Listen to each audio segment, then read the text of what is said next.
એક સાધુ એક સમ્રાટના રાજ્યમાં જાય છે. સવારનો સમય હોય છે એટલે આ સમ્રાટ પણ બગીચામાં ચાલવા નીકળ્યા હોય છે. સંજોગે થાય છે એવું કે રસ્તામાં જ સાધુને સમ્રાટ મળી જાય છે. એટલે આ સાધુ પોતાનું ભિક્ષાનું પાત્ર સમ્રાટની સામે રાખી દે છે. એટલે સમ્રાટ કહે છે કે હું તમારી શું મદદ કરી શકું? એટલે સાધુ કહે છે કે આ પાત્ર ક્યારેય ભરાતું નથી. જો તમે ભરી દો તો મારે આગળ જવાનું બંધ થાય અને હું બહુ થાકી ગયો છું. એટલે સમ્રાટ કહે છે કે આ નાનું એવું પાત્ર ભરવું મારા માટે મુશ્કેલ વાત નથી. એટલે સાધુ કહે છે કે જો આની એક જ શરત છે કે આ પાત્ર ક્યારેય ભરાતું નથી અને હું જો લંબાવું છું આ પાત્ર ભરવા માટે તો એ તમારે ભરીને જ દેવું પડશે. એટલે સમ્રાટ કહે છે કે કંઈ વાંધો નહીં, હું પાત્ર આસાનીથી ભરી શકું છું. મારી પાસે ઘણો બધો ખજાનો છે. તમારું આ નાનકડું પાત્ર ભરવું મારા માટે મુશ્કેલ વાત નથી. એટલે સાધુ સમ્રાટને કહે છે કે શરત સાંભળી લે. એક વખત હું પાત્ર આગળ કરીશ પછી તારે ગમે તેમ કરીને મારું આ પાત્ર ભરવું જ પડશે. એટલે સમ્રાટ પોતાના વજીરને બોલાવે છે અને કહે છે કે આ નાનકડું પાત્ર આપણે સાધુને ભરીને દેવાનું છે. આપણે આપણા રાજકોષમાંથી તમે સોના મોહર લેતા હો અને આ સાધુનું પાત્ર ભરી દો.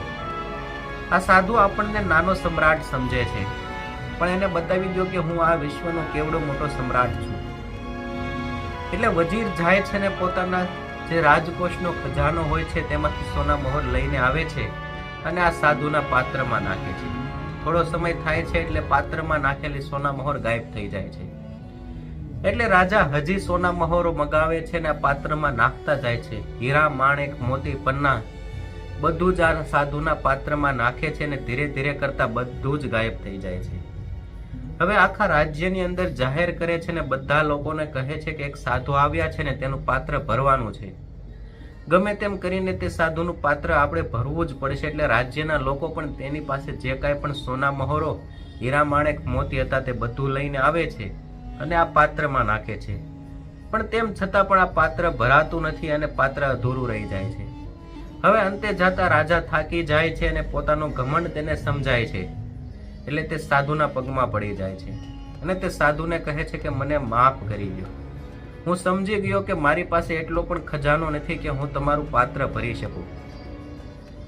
એટલે રાજા હવે આ સાધુને વિનંતી કરે છે કે આ પાત્ર ભરાણું કેમ નહીં તેની વાત મને સમજાવો અને આ પાત્ર શેનું બનેલું છે? એટલે સાધુ કહે છે કે આ પાત્ર માનવના હૃદયમાંથી બનાવવામાં આવેલું છે. જેમ માનવીનું હૃદય પણ ભરાતું નથી તેમ આ પાત્ર પણ હંમેશા ખાલી જ રહે છે. માનવીને કાંઈ પણ ચીજ વસ્તુ જો ગમે તે વસ્તુ તેમને મળી જાય પણ તેને મળતાની સાથે જ તેનો આનંદ લુપ્ત થઈ જાય છે. જ્યાં સુધી તેને મેળવવાનું હોય ત્યાં સુધી તે મહેનત કર્યા કરે છે અને તે વસ્તુ મેળવતાની સાથે જ તે વસ્તુ પ્રત્યેનો લગાવ, લાગણી દૂર થઈ જાય છે. માનવીનું હૃદય હંમેશા ખાલી જ રહે છે.